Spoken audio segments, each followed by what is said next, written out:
আমাদের সরকার দেশের অর্থনীতির পুনর্গঠনের অংশ হিসাবে একটি আধুনিক, শক্তিশালী, টেকসই আর্থিক ব্যবস্থা গড়ে তোলার লক্ষ্যে ব্যাংক ও পুঁজিবাজার খাতে কাঠামোগত সংস্কার বাস্তবায়ন করতে বদ্ধপরিকর।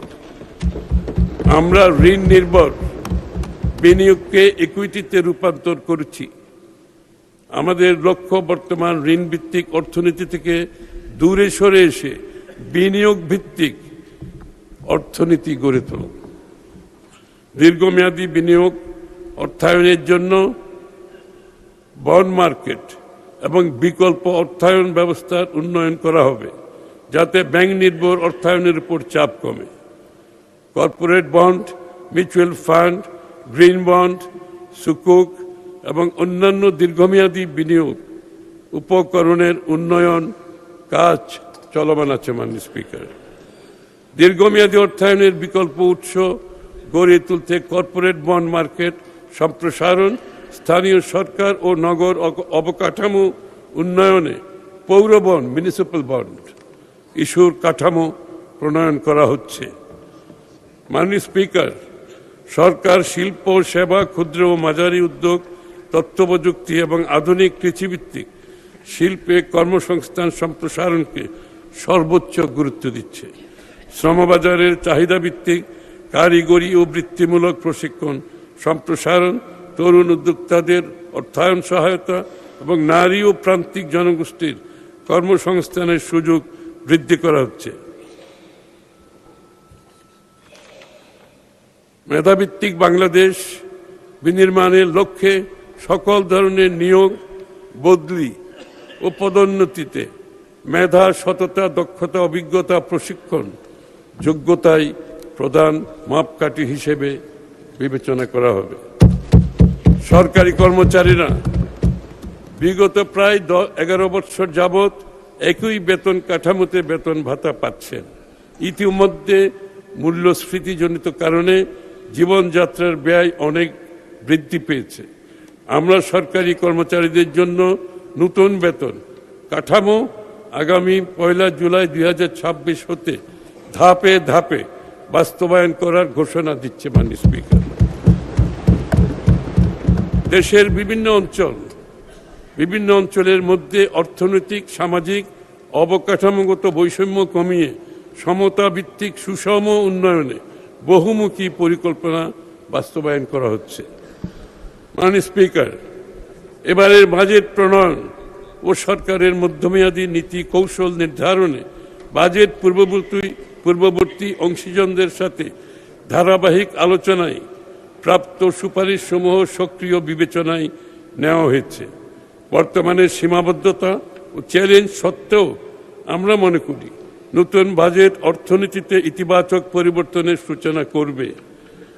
বিনিয়োগ বান্ধব পরিবেশ সৃষ্টি, কর্মসংস্থান সৃষ্টি, উদ্যোক্তা বিকাশ এবং উৎপাদনশীল খাতের সম্প্রসারণের মাধ্যমে অর্থনীতিকে আরও গতিশীল, শক্তিশালী করা হবে।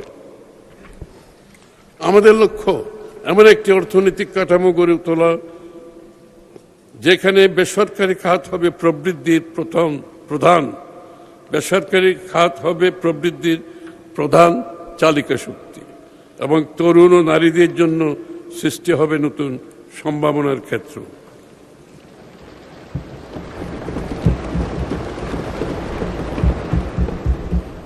মাননীয় স্পিকার, আমি এখন 2025-26 অর্থ বছরের সম্পূরক বাজেট আলোচনা করছি। সার্বিক রাজস্ব আহরণ ও ব্যয়ের অগ্রগতি বিবেচনায় চলতি 2025-26 অর্থ বছরের বাজেটে কিছুটা সংশোধন ও সমন্বয় করতে হয়েছে। সংশোধিত বাজেটের একটি সংক্ষিপ্ত বিবরণী পরিশিষ্ট ক-এ সরণি 1 হিসেবে সংযুক্ত করা হয়েছে। প্রস্তাবিত সংশোধিত রাজস্ব আয় 2025-26 অর্থ বছরের সংশোধিত বাজেটে রাজস্ব আহরণের লক্ষ্যমাত্রা মূল বাজেট হতে 24,000 কোটি টাকা বৃদ্ধি করে 5,88,000 কোটি টাকায় রাখার প্রস্তাব করছি। প্রস্তাবিত সংশোধিত ব্যয় চলতি 2025 অর্থ বছরের বাজেটে সরকারি ব্যয়ের প্রাক্কলন করা হয়েছিল মোট 7,90,000 কোটি টাকা। সংশোধিত বাজেট বাজেটে সরকারি ব্যয় 2,000 কোটি টাকা হ্রাস করে 7,88,000 কোটি টাকা নির্ধারণের প্রস্তাব করছি। সংশোধিত বাজেট ঘাটতি ও অর্থায়ন। চলিত অর্থবছরের বাজেট ঘাটতি প্রাক্কলন করা হয়েছিল 2,26,000 কোটি টাকা। রাজস্ব আয় ও ব্যয়ের সার্বিক অবস্থা বিবেচনায় সংশোধিত বাজেটে ঘাটতি প্রস্তাব করছি 2 লক্ষ কোটি টাকা, যা জিডিপির 3.3%।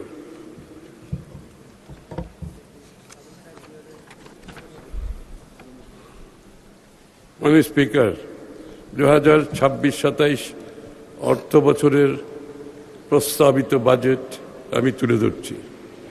মাননীয় স্পিকার, এই পর্যায়ে আমি আগামী 26-27 অর্থ বছরের বাজেট কাঠামোর উপর আলোকপাত করছি। আগামী অর্থ বছরের জন্য প্রস্তাবিত আয় ও ব্যয়ের একটি চিত্র পরিশিষ্ট ক এর সারণী 2-তে বিস্তারিতভাবে উপস্থাপন করেছি।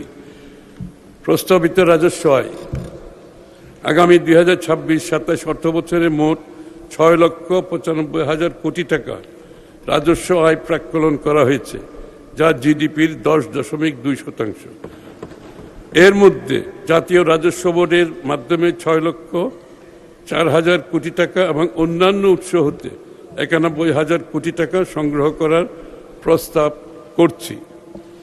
প্রস্তাবিত ব্যয় আগামী 2026-27 অর্থ বছরে মোট 9,38,000 কোটি টাকা ব্যয় প্রাক্কলন করা হয়েছে, যা জিডিপির 13.7% এবং বিগত অর্থ বছরের বাজেটের তুলনায় 1,48,000 কোটি টাকা বেশি। বার্ষিক উন্নয়ন কর্মসূচিতে মোট 3 লক্ষ কোটি টাকা সহ মোট উন্নয়ন ব্যয় 3,16,075 কোটি টাকা এবং পরিচালন সহ অন্যান্য খাতে 6,21,925 টাকা বরাদ্দের প্রস্তাব করছি। 925 কোটি টাকা বরাদ্দের প্রস্তাব করছি। আমরা ক্রমান্বয়ে বাজেটে উন্নয়ন ব্যয়ের অংশ বৃদ্ধির পরিকল্পনা গ্রহণ করছি। সে লক্ষ্যে 2026-27 অর্থ বছরে মোট উন্নয়ন ব্যয় চলতি অর্থ বছরের বরাদ্দ সংশোধিত 27.27% থেকে বেড়ে 33.70% উন্নীত করার এবং পরিচালন ব্যয় অর্থ বছরের 72.73% থেকে কমিয়ে আগামী অর্থ বছরের 66.30% নামিয়ে আনার প্রস্তাব করছি। এখানে আপনারা লক্ষ্য করবেন, এখানে আমরা পরিচালন ব্যয় কমিয়ে আনছি এবং উন্নয়ন ব্যয় বাড়াচ্ছি। এই ধারাটা আমরা অব্যাহত রাখতে চাই।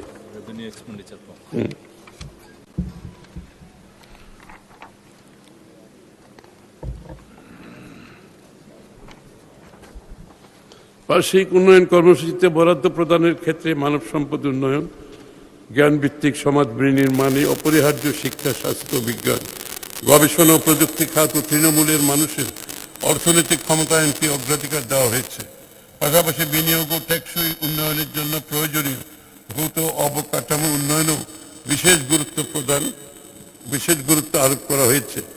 বার্ষিক উন্নয়ন কর্মসূচির খাতওয়ারি বরাদ্দ পরিশিষ্ট ক এর সারণী 3-তে তুলে ধরা হয়েছে। সামগ্রিক ব্যয় কাঠামো, সামাজিক অবকাঠামো, ভৌত অবকাঠামো এবং সাধারণ সেবা খাত, এই 3টি অংশে বিভক্ত আমাদের সামগ্রিক ব্যয়ের কাঠামো পরিশিষ্ট ক এর সারণী 4-এ উপস্থাপন করা হয়েছে। প্রস্তাবিত বাজেটে সামাজিক অবকাঠামো খাতে মোট 2,79,001 কোটি টাকা বরাদ্দের প্রস্তাব করা হয়েছে, যা মোট বরাদ্দের 29.74%। ভৌত অবকাঠামো খাতে বরাদ্দ দেওয়া হয়েছে 1,74,988 কোটি টাকা, যা মোট বরাদ্দের 18.66%। সাধারণ সেবা খাতে প্রস্তাব হয়েছে 2,45,117 কোটি টাকা, যা মোট বরাদ্দের 26.13%। সামাজিক খাতের বর্ধিত সর্বোচ্চ ব্যয় প্রস্তাব সরকারের নির্বাচনী প্রতিশ্রুতি অনুযায়ী শিক্ষা, স্বাস্থ্য ও সামাজিক নিরাপত্তা কর্মসূচিতে অগ্রাধিকার দেওয়া হয়েছে মাননীয় স্পিকার।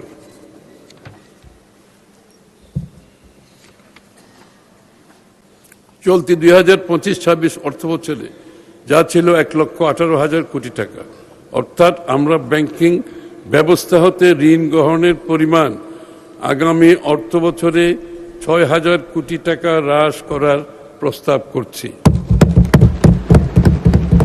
আমরা ক্রমান্বয়ে মাননীয় স্পিকার ব্যাংকিং খাত থেকে ঋণ নেওয়া কমানো শুরু করেছি। আশা করি এটা এই ধারা অব্যাহত থাকবে।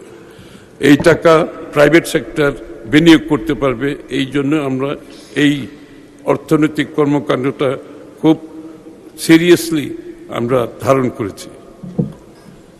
ফ্যাসিবাদী সরকারের সময়ে ব্যাপক হারে ঋণ গ্রহণের ফলে দেশের ঋণ ও সুদ পরিশোধ বাবদ ব্যয় অত্যধিক পরিমাণে বৃদ্ধি পেয়েছে।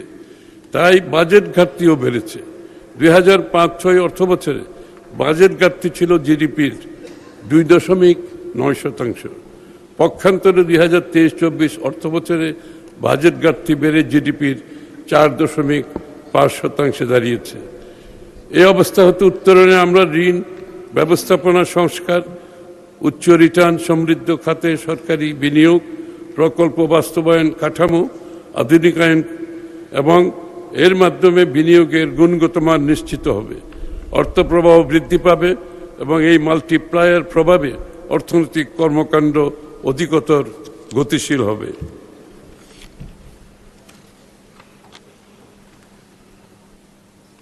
খাতভিত্তিক অগ্রাধিকার। মাননীয় স্পিকার, এই পর্যায়ে সরকারের অগ্রাধিকার অনুসারে খাতভিত্তিক কর্ম পরিকল্পনা ও প্রস্তাবিত বাজেট কাঠামোর সংক্ষিপ্ত বিবরণ তুলে ধরছি। খাতভিত্তিক বিস্তারিত বরাদ্দ পরিশিষ্ট ক সারণী 4-এ সংযোজিত। প্রস্তাবিত বাজেটের সম্পদ সঞ্চালনে শিক্ষা ও মানব সম্পদ, স্বাস্থ্য, দক্ষতা ভিত্তিক কর্মসংস্থান, সামাজিক সুরক্ষা, কৃষি ও খাদ্য নিরাপত্তা, নারীর ক্ষমতায়ন, জ্বালানি নিরাপত্তা, অবকাঠামো, স্থানীয় সরকার ও গ্রামীণ উন্নয়ন, ক্রিয়েটিভ অর্থনীতি, জলবায়ু পরিবর্তন ও তথ্য প্রযুক্তি খাতকে বিশেষ অগ্রাধিকার দেওয়া হয়েছে। শিক্ষা ও মানব সম্পদ উন্নয়ন।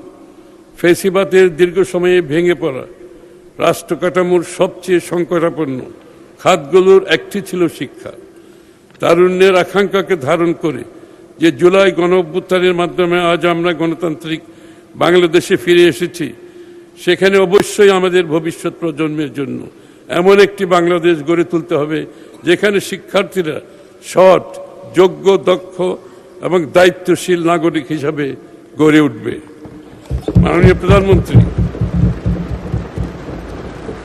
মাননীয় প্রধানমন্ত্রী তারেক রহমান শিক্ষা কারিকুলামকে রূপান্তরের উদ্যোগ গ্রহণ করেছেন, যাতে শিক্ষার্থীদের মধ্যে নৈতিক মূল্যবোধ, সামাজিক দায়িত্ববোধ, নেতৃত্বের গুণাবলী এবং মানবিক চরিত্রের বিকাশ ঘটে।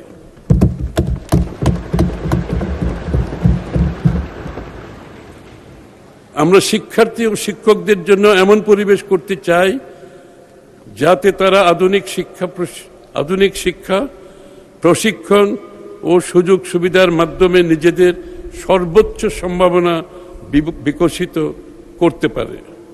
আমরা শিক্ষা খাতে সরকারি বিনিয়োগ পর্যায়ক্রমে ও ধারাবাহিকভাবে বৃদ্ধি করে জিডিপির 5% উন্নীত করার লক্ষ্য নির্ধারণ করেছি। আমরা শিক্ষা কারিকুলামে কারিগরি ও বৃত্তিমূলক শিক্ষা, তৃতীয় ভাষা শিক্ষা, ক্রীড়া ও সংস্কৃতির বিকাশ, প্রযুক্তি নির্ভর শিক্ষা এবং লার্নিং উইথ হ্যাপিনেস বা আনন্দময় শিক্ষাকে বিশেষ গুরুত্ব দিতে চাই।